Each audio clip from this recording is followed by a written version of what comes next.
खबर छत्तीसगढ़ से है, जहां नगरपालिका मनेन्द्रगढ़ के वार्ड क्रमांक 17 में बने सामुदायिक भवन को लेकर विवाद खड़ा हो गया है। ये भवन वार्डवासियों की शादी, पार्टी और गर्मी जैसे सामाजिक कार्यक्रमों के लिए बनवाया गया था, लेकिन हाल ही में इस भवन को नगरपालिका प्रशासन द्वारा रोजगार कार्यालय के उपयोग के लिए दे दिया गया है।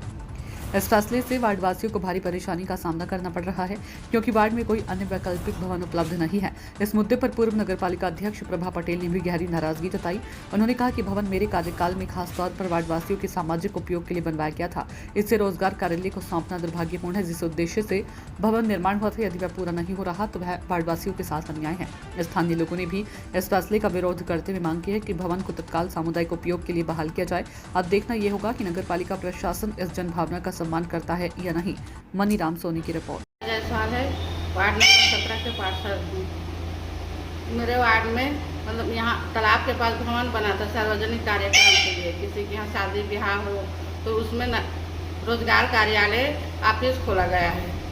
ये मेरे जानकारी में नहीं है, इसलिए मेरा निवेदन है नगर पालिका अधिकारी से इस कार्यालय को मतलब दूसरे जगह स्थापित किया जाए और ऑफिस मतलब भवन को खाली करवा दिया जाए, ताकि मेरे वार्डवासी को दिक्कत न हो शादी ब्याह में। इसमें रोजगार कार्यालय के लिए दे दिया गया, क्या कहें?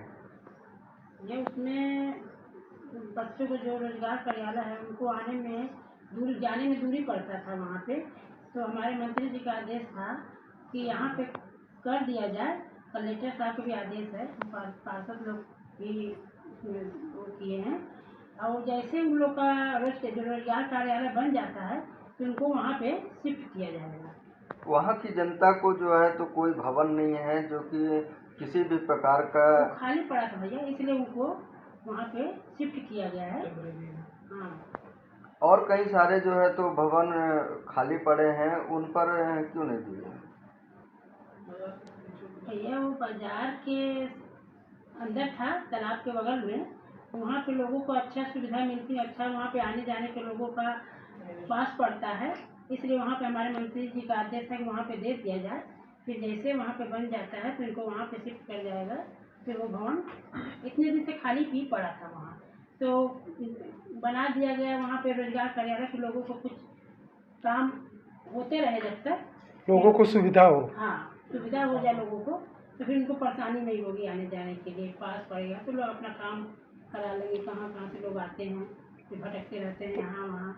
भविष्य में रोजगार कार्यालय वहाँ से दूसरी जगह शिफ्ट किया जाएगा। दूसरी जगह शिफ्ट किया जाएगा। ठीक। वार्ड नंबर 17 में जो भवन निर्माण आपके द्वारा कराया गया है उसको अन्य किसी जो है तो ऑफिस के लिए दे दिया गया है, इस बारे में क्या कहेंगे? अरे मुझे तो आपसे पता चल रहा है कि वार्ड नंबर 17 में, मैं आपसे बताऊं कि वार्ड नंबर 17 में जो भवन मैं अपने वार्ड नंबर 17 की जनता के लिए बनवाई थी, मैं जब चुनाव लड़ी थी तो मैंने वादा किया था, क्योंकि वार्ड नंबर 17 में कहीं भी कोई भवन नहीं है कि वहाँ पे शादी ब्याह कर सकें, कुछ गमी का कार्यक्रम वहाँ पे हो सके, इसलिए मैंने वहाँ पे भवन बनवाया। परंतु अगर इसको रोजगार कार्यालय स्वरोजगार के लिए दी है नगर पालिका, तो बड़ा दुख हो रहा मुझे। उनको देना चाहिए, नहीं चाहिए। मेरे वार्ड की जनता कहाँ जाएगी शादी ब्याह या कोई कार्यक्रम करती है, तो ये तो बहुत गलत हुआ है। ये तो बड़ा मतलब मैं क्या बोलूँ, मुझे बहुत तकलीफ़ हो रहा है कि मैंने अपने वार्ड की जनता के लिए बनाया था। कार्यालय तो कहीं भी बना सकते थे, परंतु भवन जरूरी था। वहाँ के वार्ड वालों की मांग थी उस भवन की, और अगर ये ऐसा किए हैं तो बहुत गलत किए हैं, क्योंकि मेरे वार्ड में कोई भवन ही ऐसा नहीं है, न कहीं ऐसी जगह है कि मैं बनवा सकूँ। ठीक है, अगर उसको दिए हैं तो मैं अध्यक्ष महोदय, सीएमओ सभी से यही निवेदन करूँगी कि कहीं एक जगह हमारे वार्ड वालों के लिए एक भवन बना के दे सके, जिससे कि शादी ब्याह हर कार्यक्रम हमारे वार्ड के लोग कर सकें।